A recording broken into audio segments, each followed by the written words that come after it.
Bonjour à tous, aujourd'hui j'aimerais faire une vidéo sur le harcèlement scolaire, le harcèlement professionnel et de rue.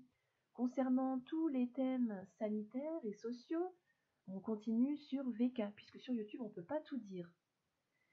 Alors je monte cette vidéo suite à des cas de harassment, de bullying, que j'ai croisés dans le cadre de mon travail d'enseignante. Il s'agissait de jeunes qui étaient harcelés à cause de leur très beau typage eurasien.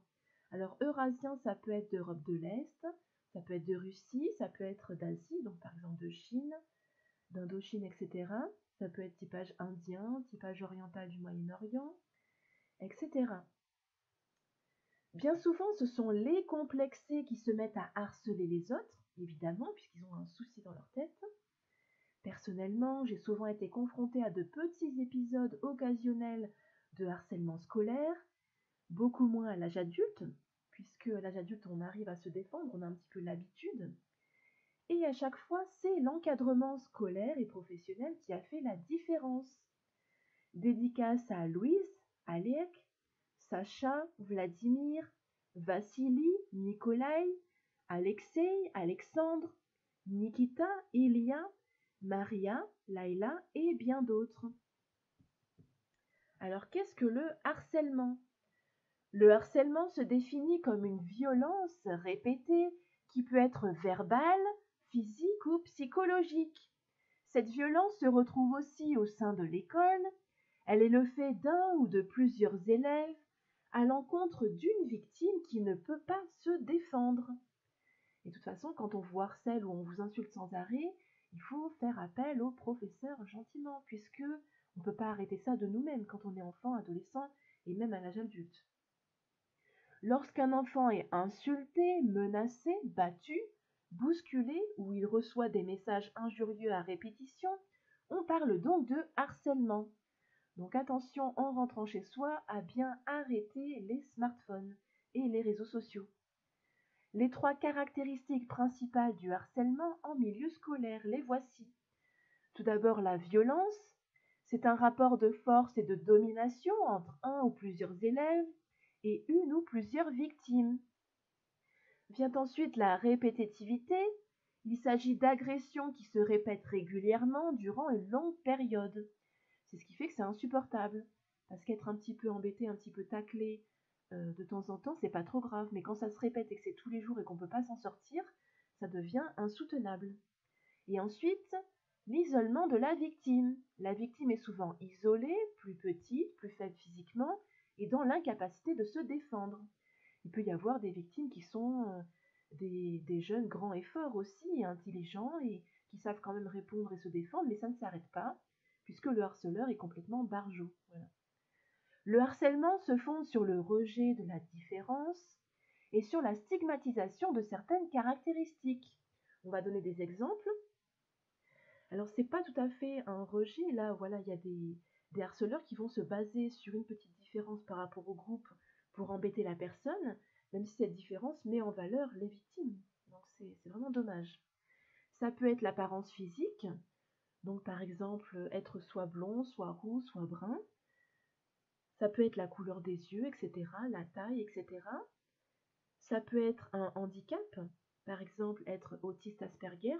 Alors attention, autour de ça, il y a une forte législation, donc ceux qui embêtent les autistes Asperger ou ceux qui ont une différence de fonctionnement peuvent être très, très largement punis sur ce sujet, donc soyez prudents. Ça peut être un trouble de la communication, par exemple le bégaiement. Moi j'ai des connaissances qui sont adultes et qui ont souffert toute leur enfance et adolescence du harcèlement parce ils bégayaient, ils étaient bègues. Ça peut être l'appartenance à un groupe social ou culturel particulier.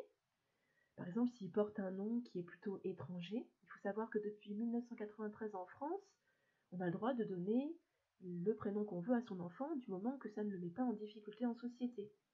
Et mon fils, par exemple, porte un prénom russe, donc qui est ancestral, qui a plusieurs milliers d'années, et qui est profondément ancré dans sa culture et son groupe d'appartenance traditionnel.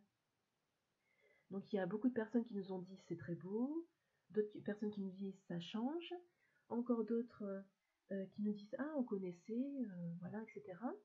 Et il y a aussi un petit groupe de gens qui ont essayé de franciser le prénom de mon fils, et moi j'ai pas du tout été d'accord, c'est illégal, attention, et vous n'avez pas à dénaturer la culture des autres, même sous des prétextes fallacieux de politique politicienne, etc.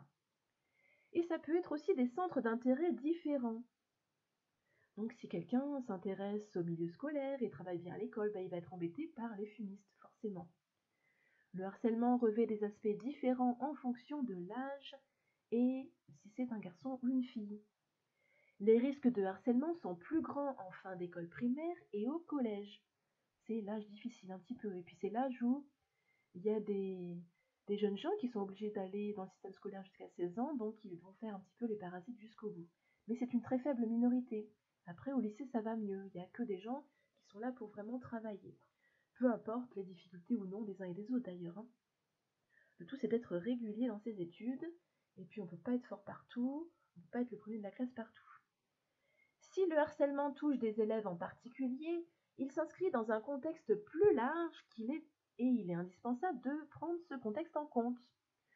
Le harcèlement peut se développer en particulier sur deux terrains. Tout d'abord, lorsque le climat scolaire de l'établissement est dégradé. Alors ça peut être pas forcément à cause des profs et de l'équipe enseignante, attention.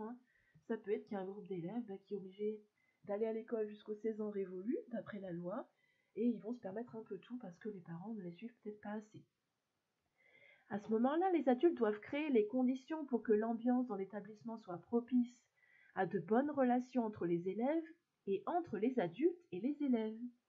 Et deuxième point, lorsque les situations de harcèlement sont mal identifiées par l'équipe éducative. Il est indispensable que les parents et les élèves ne soient pas démunis face au signalement d'une situation de harcèlement et que les sanctions soient adaptées et éducatives. Donc je vous mets le lien en dessous de la vidéo et je vous souhaite de survivre à ces situations de harcèlement. Ceux qui ne nous tuent pas nous rend plus forts et dans quelques années, vous vous rendrez compte que vous avez été assez fort pour être confronté à tout ça et le surmonter.